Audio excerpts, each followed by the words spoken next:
இந்த பானை கெட்டு போனதும் அப்படி தூக்கி போடலான்னு வருது. ஆனாலும் அவர் பொறுமையா இருந்துட்டு இல்ல அப்படி வருது.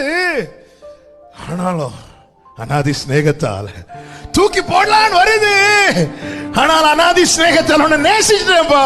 அந்த பரம குயவன் களிமண்ணாகி நம்ம கையில் எடுத்து வச்சிரு. எப்ராஹிமே உன்னை எப்படி கைவிடுவேன், இஸ்ரவேலே உன்னை எப்படி ஒப்பு கொடுப்பேன், எப்ராஹிமே உன்னை எப்படி கைவிடுவேன். அவர் திருத்துறதுக்காக டைம் எடுக்கல, நான் திருந்துறதுக்காக டைம் எடுக்கிறேன். ஆனாலும் இன்னும் என் மேல பொறுமையா இருக்கிறார்னா, உங்க அன்பு பெரியது, உங்க இரக்கம் பெரியது, உங்க கிருபை பெரியது, உங்க தயவு பெரியது.